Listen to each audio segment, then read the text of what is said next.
Iya, assalamualaikum warahmatullahi wabarakatuh. Alhamdulillahi rabbil alamin.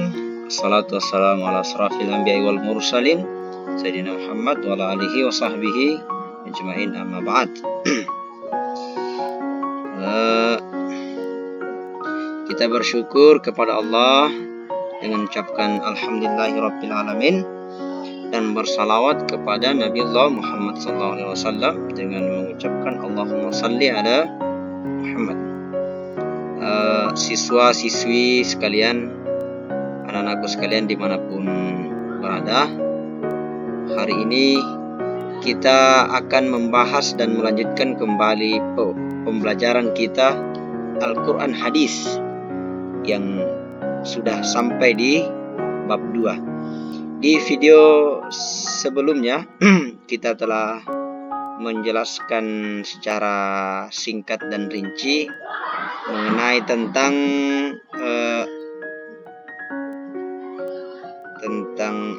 pengertian Al-Quran ya, yang ada di bab 1. Kemudian kita akan lanjutkan di bab 2 dengan subtema betapa otentiknya Al-Quran. Jadi anak-anakku sekalian perlu diperhatikan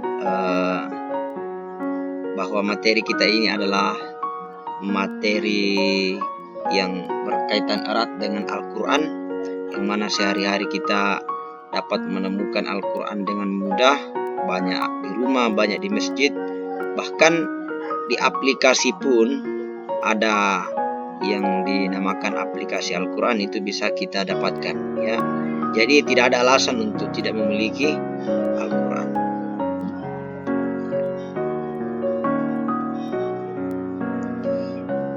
Kemudian mohon kiranya agar materi ini disimak dengan sebaik-baiknya. Kemudian jangan ada yang mengskip supaya bisa dipahami dengan baik. Ya, sebelum kita masuk ke materi inti, perlu kita ketahui bersama tujuan pembelajaran kita pada kesempatan ini, yaitu siswa dapat menjelaskan bukti keotentikan Al-Quran ya, jadi buktinya bahwa Al-Quran itu otentik atau benar ya. Kemudian yang kedua, dapat membuktikan keotentikan Al-Quran ditinjau dari keunikan redaksinya, kemukjizatannya dan sejarahnya bahkan ya. Kemudian yang ketiga, murid dapat menunjukkan contoh ya, keotentikan Al-Quran. Banyak yang bisa kita temukan contoh yang menunjukkan bahwa Al-Quran itu sangat otentik ya. Ini adalah peta konsep ya. Peta konsep kemukjizatan Al-Quran, kemudian bukti keotentikan Al-Quran.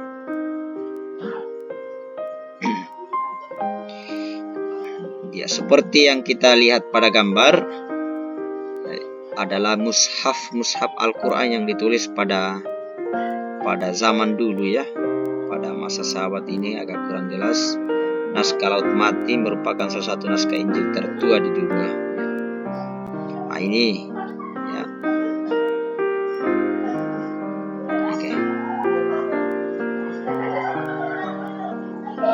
Oke, sekarang kita masuk di subbab pertama tentang keotentikan Al-Quran. Jadi mohon diperhatikan dan dilihat sebaik-baiknya.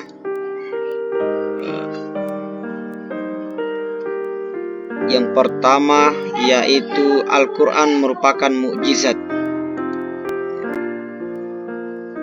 Perlu kita pahami bersama tentang istilah mukjizat ini, harus dipahami sebelum kita mengetahui mukjizat Al-Quran.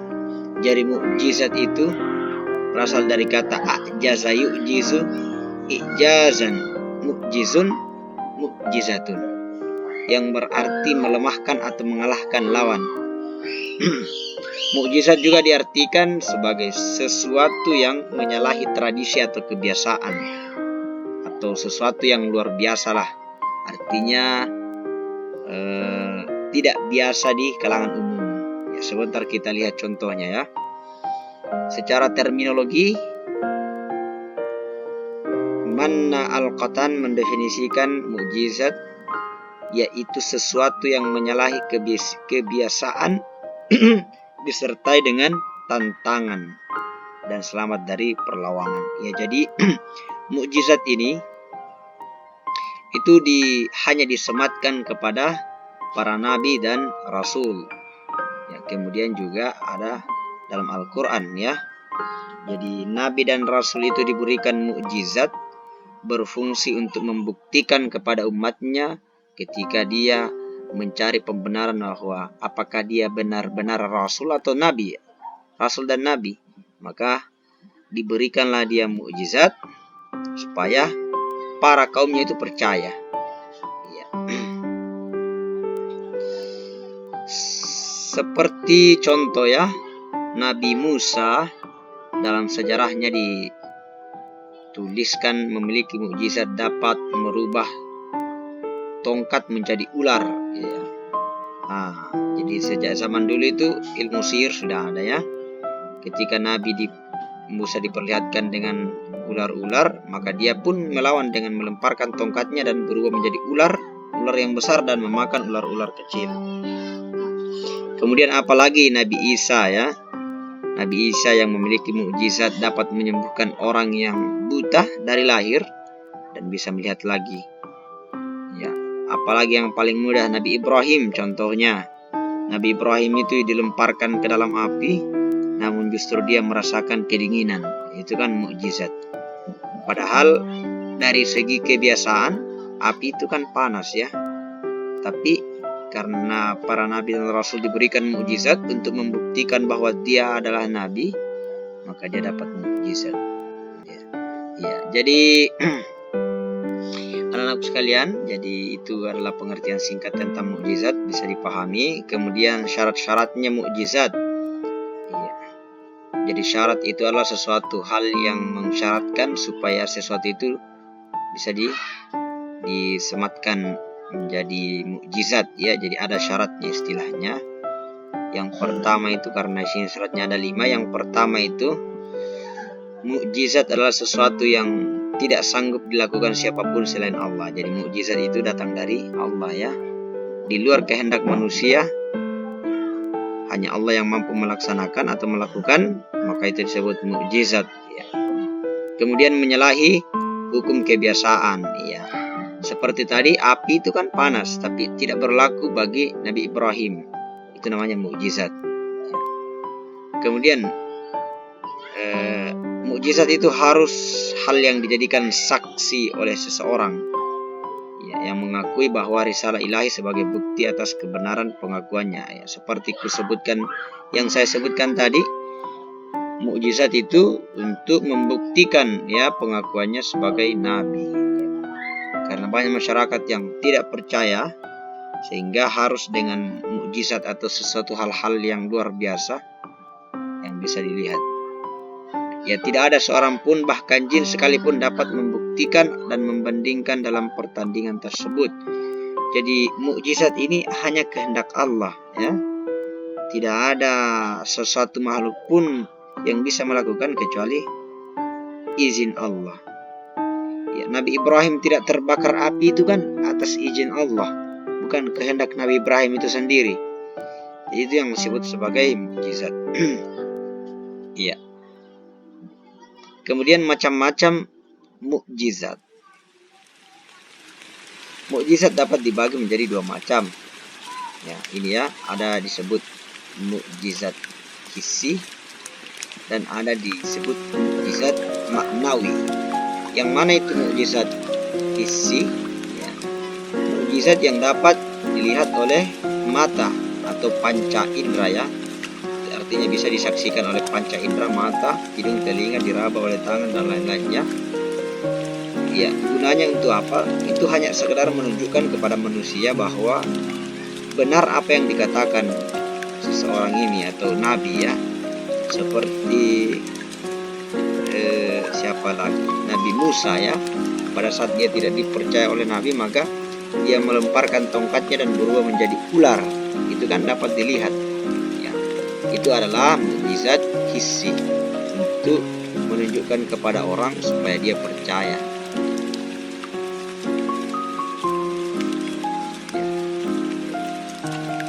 Kemudian yang kedua, mukjizat maknawi. Inilah yang disebut mukjizat yang dapat dicapai dengan kekuatan panca indera. Ya.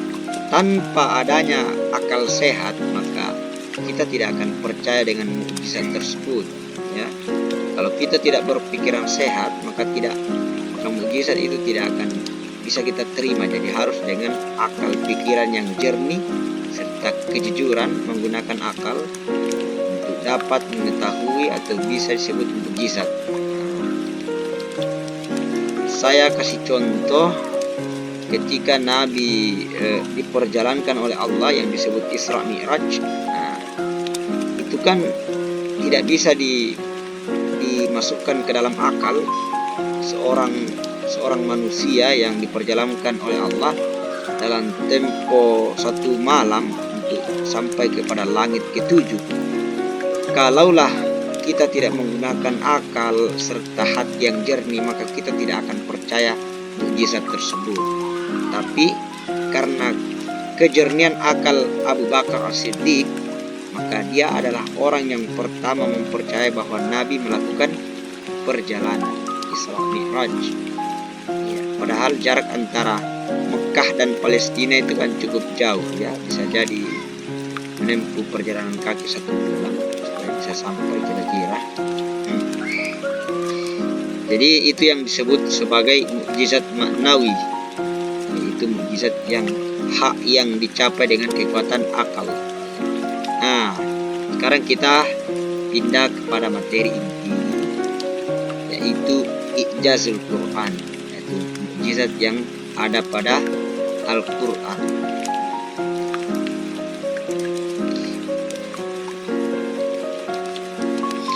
Oke, jadi seperti yang telah kita ketahui bahwa mukjizat itu adalah sesuatu yang datangnya dari Allah, yang di luar dari kebiasaan manusia. Artinya sesuatu yang luar biasa atas izin Allah.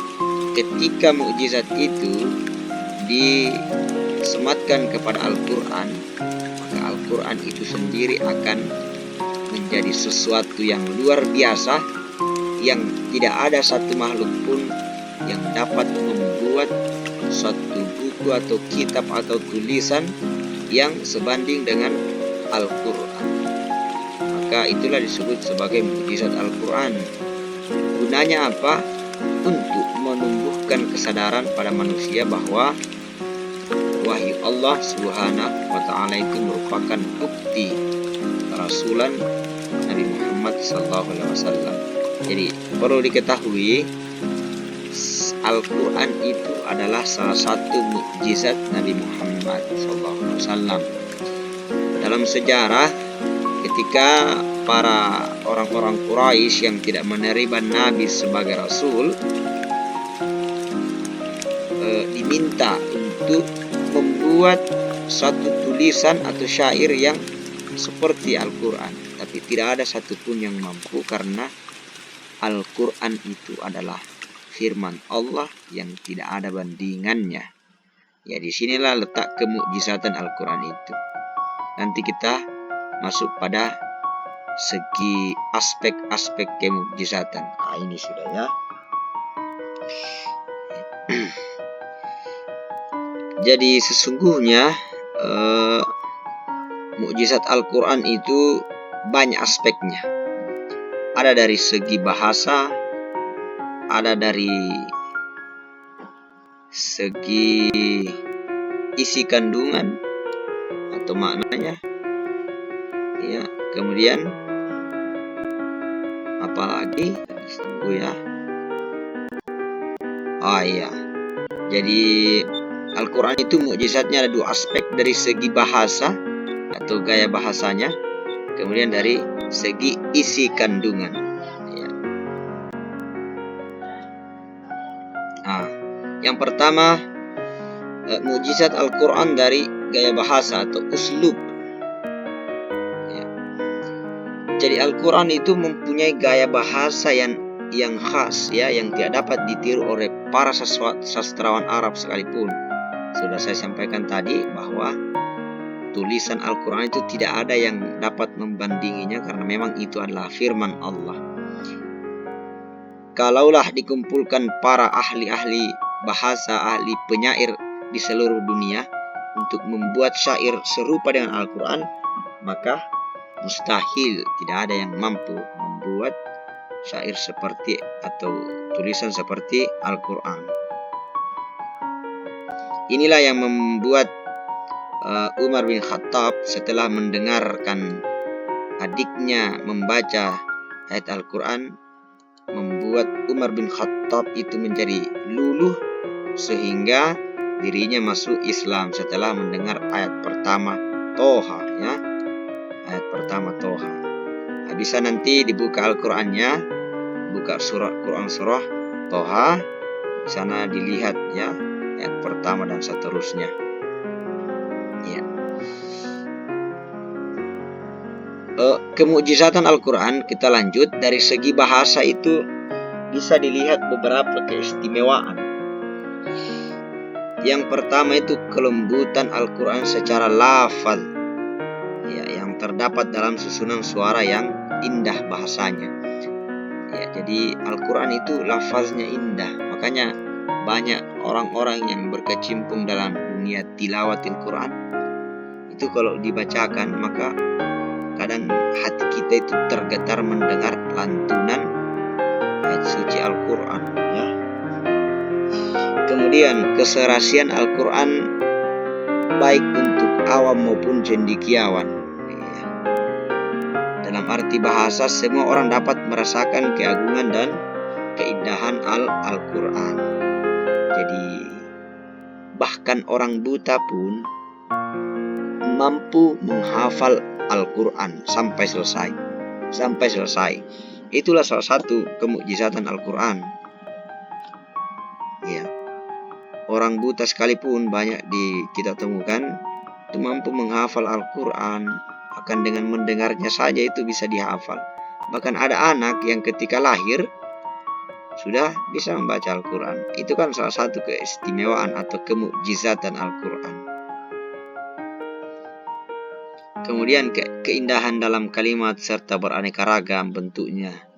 Ya. Yang kelima, Al-Quran mencakup dan memenuhi persyaratan antara bentuk global dan bentuk terperinci. Ya, makanya saya sebutkan di awal-awal bahwa Al-Quran itu sifatnya universal, ya. Ada yang bentuk global, ada yang bentuk terperinci, ya. Yang globalnya bisa dijelaskan secara detailnya dalam hadis Nabi. Yang terperincinya ini adalah hal-hal yang dianggap penting, maka harus dirinci seperti pembagian warisan, pernikahan, dan lain-lain, ya. Ya. Di samping aspek di atas, ada banyak hal yang bisa kita saksikan dalam kemukjizatan Al-Quran. Misalkan dalam ketelitian pengungkapan kata, ya. Dalam Quran dalam surah Kahf dapat ditemukan huruf Qaf berulang-ulang dengan jumlah rata-rata lebih banyak daripada jumlah huruf lainnya.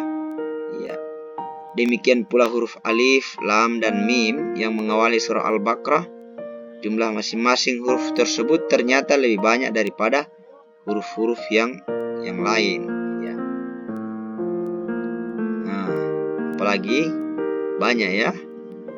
Masih banyak lagi bukti. Misalkan kalau kita bermain angka, ya.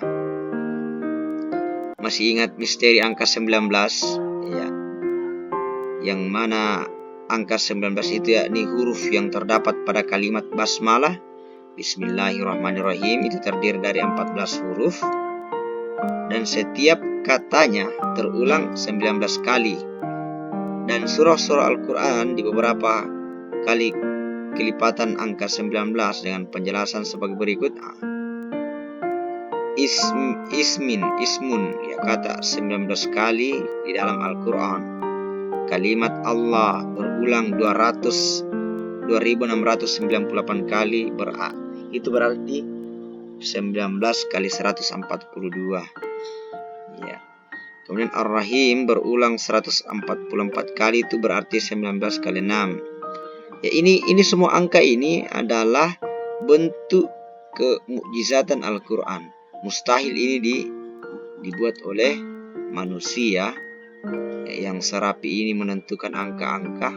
Nah, belakangan kita menemukan bahwa inilah kemukjizatan Al-Quran. Tidak sedikit para mu'allaf itu, para ilmuwan yang memeluk agama Islam karena persoalan ini ya. Karena dia mengaku bahwa ini bukan buatan manusia. Ini adalah murni firman Allah yang Allah sudah atur sedemikian rupa.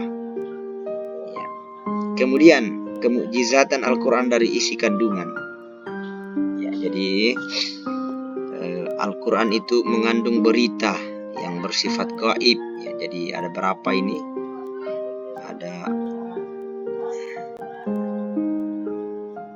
Ada 2 ya. Ada 3. Nah, ya. Jadi ada 3 aspek kemukjizatan Al-Quran dari isi segi kandungan. Yang pertama itu beritanya bersifat gaib. Contoh, berita tentang surga dan neraka itu ada dijelaskan dalam Al-Quran ya. Kemudian kisah Nabi Adam sampai Nabi Nuh, Nabi Ibrahim itu Rasulullah itu tidak pernah bertemu dengan mereka, tapi dia tahu kisahnya karena diceritakan dalam Al-Quran. Nah, jadi itu yang disebut sebagai berita yang bersifat gaib. Kemudian peristiwa yang akan terjadi di masa depan. Ya, jadi banyak ayat-ayat yang menyebutkan akan terjadi sesuatu di masa depan, dan itulah jauh sebelumnya sudah disebutkan dalam Al-Quran dan benar memang terjadi. Contoh misalkan bangsa Romawi ya, ayat Al-Quran yang menceritakan kemenangan bangsa Romawi atas Persia. Padahal ketika ayat ini diturunkan belum terjadi peperangan yang dimaksud. Artinya ayat ini turun masih lama perang ya.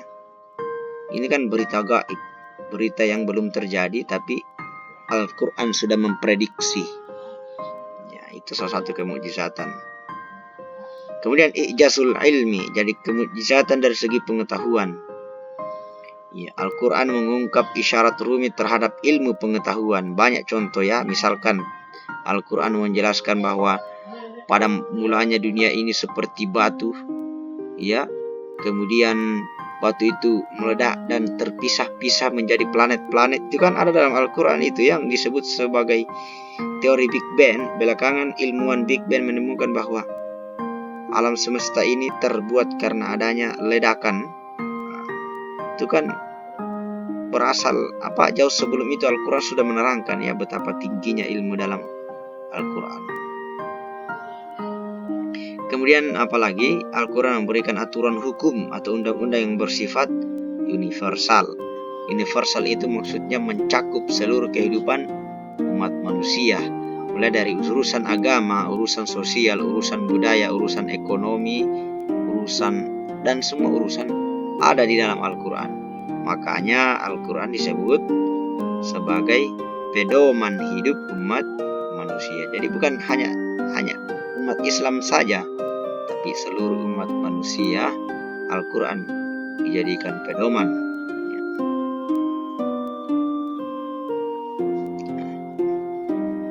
Nah, kemudian 6. Perbedaan mukjizat Nabi Muhammad dengan mukjizat nabi-nabi terdahulu.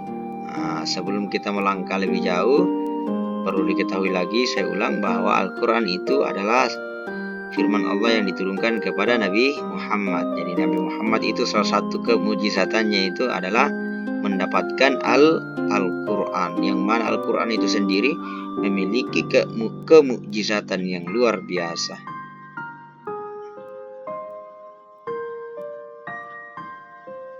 Ya, nah ini ya bisa nanti dipelajari di berbagai sumber. Ya, saya kasih contoh saja mukjizat para nabi. Misalkan Nabi Nuh yang membuat kapal di atas gunung, sementara pada saat itu tidak ada orang yang mampu membuat kapal atau bahkan ilmunya untuk membuat kapal belum ada. Tapi Nabi Nuh sudah dapat membuat kapal dengan ukuran yang sangat besar. Kemudian Nabi Ibrahim itu tadi yang tidak hangus dibakar api, malah dia merasa kedinginan.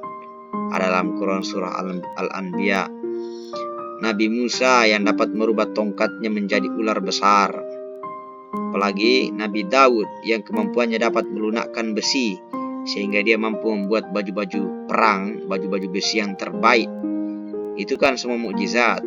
Nabi Sulaiman yang dapat mengerti bahasa seluruh binatang, jin dan lain sebagainya. Maka diangkat menjadi raja. Ya. Kemudian Nabi Isa yang dapat menyembuhkan orang buta, membangkitkan orang mati, menghidupkan orang yang sudah mati, semuanya atas izin Allah. Ini semua adalah mukjizat para nabi.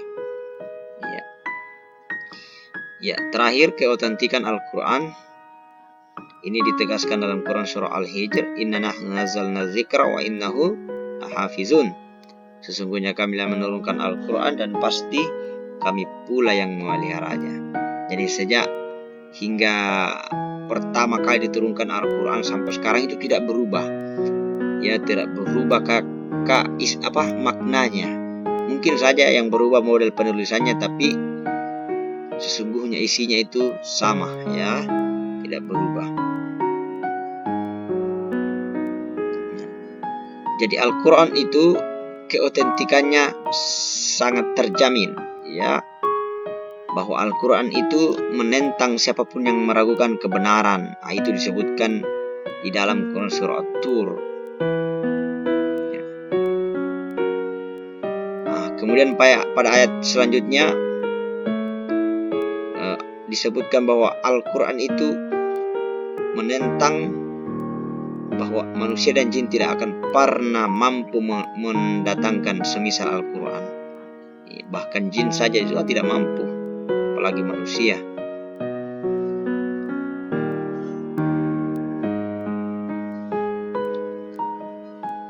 Kemudian ini semua ya, isi-isi keotentikan Al-Quran, yaitu kebenaran dalam Al-Quran. Ya. Dari ketiga tantangan tersebut terbukti bahwa ternyata tidak ada yang dapat mendatangkan atau membuat serupa dengan Al-Quran. Itu harus kita tanamkan dalam hati bahwa kitab Al-Quran itu adalah kitab yang paling istimewa, yang tidak akan berubah sampai kapanpun. Ya, kita bisa lihat rangkuman yang menyimpulkan seluruh pembahasan kita bab 2 ini. Yang pertama, mukjizat adalah keistimewaan yang diberikan Allah kepada Nabi dan Rasul. Jadi mukjizat itu hanya kepada Nabi dan Rasul. Kalau ulama-ulama dulu, ulama-ulama sekarang, itu mungkin dia lebih tepatnya itu karamah, ya, diberikan karamah seperti para wali-wali Allah, wali songo yang punya karamah, misalkan mampu berjalan di atas air, itu kan tidak sesuai dengan kebiasaan manusia. Yang manusia pada umumnya itu kan tenggelam, tapi itu disebut karamah, ya. Kalau Nabi dan Rasul itu disebut mukjizat. Al-Quran sebagai mukjizat terbesar bagi Nabi Muhammad SAW. Ya, betul. Aspek kemujizatan Al-Quran terletak di dua hal pokok, itu dari segi gaya bahasa dan dari segi isi kandungan. Kemudian keempat, kemurnian dan keotentikan Al-Quran dijamin oleh Allah, seperti yang saya bacakan ayatnya tadi, bahwa Allah yang menurunkan, Allah pula yang menjaganya. Makanya banyak peristiwa itu ketika ada suatu rumah yang kebakaran, kadang yang tidak terbakar bahkan masih utuh itu Al-Quran. Seperti banyak terjadi di kalangan pasar biasa, ada biasa itu informasi yang beredar di media bahwa Al-Quran masih tetap terjaga meskipun diterpa kebakaran, banjir, ya. Itu coba ya share saja di internet, cari itu informasi. Ya. Jadi untuk materi bab 2 ini kita tidak banyak-banyak, cukup sampai di sini saja. Ketentuan tentang Al-Quran, maka tugas kita atau tugas anak-anakku sekalian bisa menjawab lagi soal-soal atau tidak, ya. Tugasnya tidak usah dijawab ini karena saya pikir ini sudah dipahami. Kemudian tugasnya ya adalah mencatat catat yang ada di kolom ini. Inna nahnu nazzalna dzikra, kemudian terjemahannya, kemudian kulla ini tama'atil insu, dan seterusnya, kemudian terjemahannya ya dibuat seperti kolom ini ya, dibuat seperti kolom seperti ini dalam bukunya, kemudian terjemahannya, dan setelah itu foto baik-baik dan kirim lagi ya. Ini sebagai bukti bahwa benar anak-anak sekalian itu mengikuti pembelajaran dengan baik ya. Saya kira jika ada pertanyaan yang mesti dipertanyakan, silahkan di chat langsung atau di komentari videonya. Insya Allah saya akan menjawabnya. Kemudian bab 3 dan 4 sampai 5 akan kita lanjutkan di kesempatan berikutnya atau di video berikutnya. Untuk itu kita tutup pembelajaran ini dengan sama-sama membaca doa kafaratul majelis. Subhanakallahumma wa bihamdika asyhadu an la ilaha illa anta astaghfiruka wa atubu ilaik. Wassalamualaikum warahmatullahi wabarakatuh.